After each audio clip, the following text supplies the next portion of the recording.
शांताकारं भुजंगशयनं पद्मनाभं सुरेशं विश्वाधारं गगनसदृशं मेघवर्णं शुभांगं लक्ष्मीकान्तं कमलनयनं योगिभिध्यानगम्यं वंदे विष्णु भवभयहरं सर्वलोकैकनाथं। मंगलम भगवान विष्णु मंगलम गरुड़ध्वज मंगलम पुंडरीकाक्ष मंगलाय तनोहरि। ओम नमो भगवते वासुदेवाय। आज का दिन आप सभी के लिए मंगलमय हो। आइए सुनते हैं ज्येष्ठ मास कथा का 12वां अध्याय।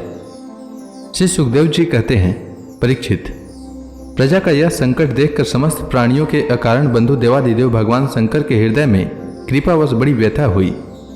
उन्होंने अपनी प्रिया सती से यह बात कही।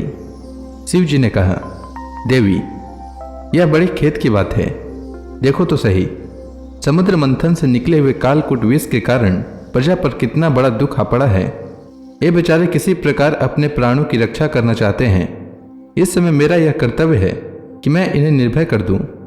जिनके पास शक्ति सामर्थ्य है, उनके जीवन की सफलता इसी में है कि वे दीन दुखियों की रक्षा करें।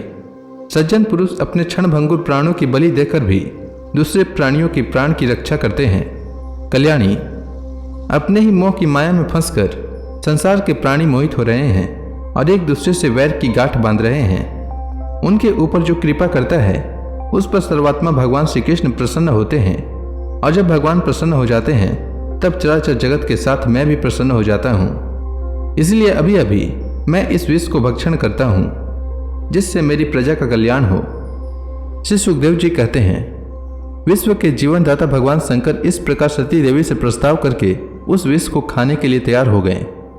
देवी तो उनका प्रभाव जानती ही थी। उन्होंने हृदय से इस बात का अनुमोदन किया। भगवान शंकर बड़े कृपालु हैं, उन्हीं की शक्ति से समस्त प्राणी जीवित रहते हैं। उन्होंने उस तीक्ष्ण हलाहल विष को अपनी हथेली पर उठाया और भक्षण कर गए। वह विष जल का पाप मल था। उसने शंकर जी पर भी अपना प्रभाव प्रकट कर दिया। उससे उनका कंठ नीला पड़ गया, परंतु वह तो प्रजा का कल्याण करने वाले भगवान शंकर के लिए भूषण रूप हो गया। परोपकारी सज्जन प्रायः प्रजा का दुख टालने के लिए स्वयं दुख झेला ही करते हैं, परंतु यह दुख नहीं है। यह तो सबके हृदय में विराजमान भगवान की परम आराधना है। देवादिदेव भगवान शंकर सबकी कामना पूर्ण करने वाले हैं। उनका यह कल्याणकारी अद्भुत कर्म सुनकर संपूर्ण प्रजा, दक्ष कन्या सती, ब्रह्मा जी और स्वयं विष्णु भगवान भी उनकी प्रशंसा करने लगे। जिस समय भगवान शंकर विष पान कर रहे थे उस समय उनके हाथ से थोड़ा सा विष टपक पड़ा था। उसे बिच्छू, सांप एवं अन्य विषैले जीवों ने एवं विषैली औषधियों ने ग्रहण कर लिया। श्री सुखदेव जी कहते हैं, इस प्रकार जब भगवान शंकर ने विष पी लिया तब देवता और असुरों को बड़ी प्रसन्नता हुई। वे फिर नए उत्साह से समुद्र मथने लगे। तब समुद्र से कामधेनु प्रकट हुई। वह अग्निहोत्र की सामग्री उत्पन्न करने वाली थी, इसीलिए ब्रह्मलोक तक पहुंचाने वाले यज्ञ के लिए उपयोगी पवित्र घी, दूध आदि प्राप्त करने के लिए ब्रह्मवादी ऋषियों ने उसे ग्रहण किया। उसके बाद उच्चैःश्रवा नाम का घोड़ा निकला। वह चंद्रमा के समान श्वेत वर्ण का था। बलि ने उसे लेने की इच्छा प्रकट की। इंद्र ने उसे नहीं चाहा, क्योंकि भगवान ने उन्हें पहले से ही सिखा रखा था।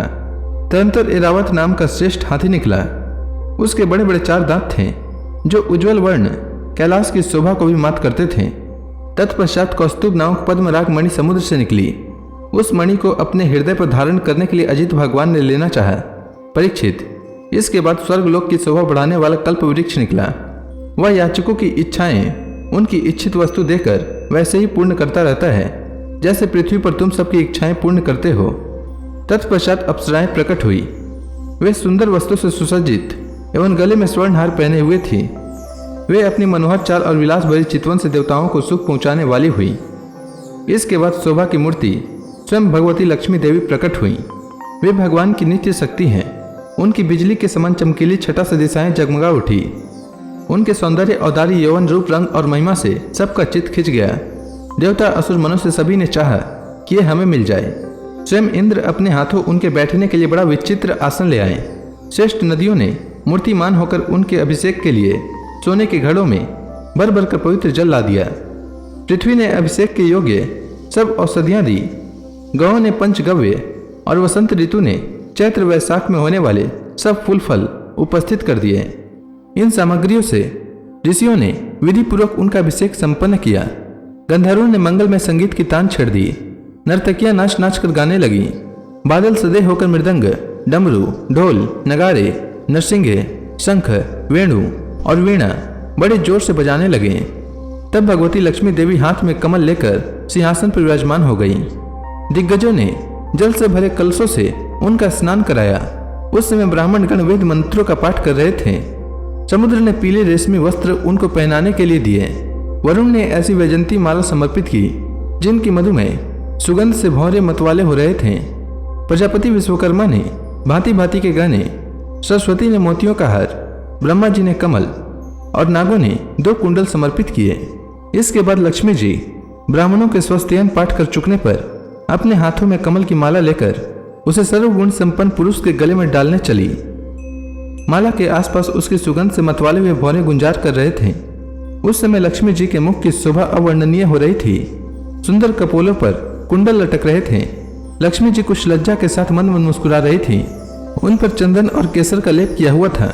जब वे इधर उधर चलती थी तब उनके पाजेब से बड़ी मधुर झनकार निकलती थी। ऐसा जान पड़ता था मानो कोई सोने की लता इधर उधर घूम फिर रही है। वे चाहती थी कि मुझे कोई निर्दोष और समस्त उत्तम गुणों से नित्य युक्त अविनाशी पुरुष मिले तो मैं उसे अपना आश्रय बनाऊं।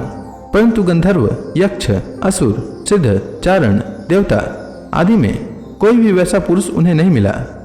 वे मन ही मन सोचने लगी कि कोई तपस्वी तो है परंतु उन्होंने क्रोध पर विजय नहीं प्राप्त की है। किन्हीं में ज्ञान तो है परंतु वे पूरे अनासक्त नहीं हैं। कोई कोई है तो बड़े महत्वशाली परंतु वे काम को नहीं जीत सके हैं।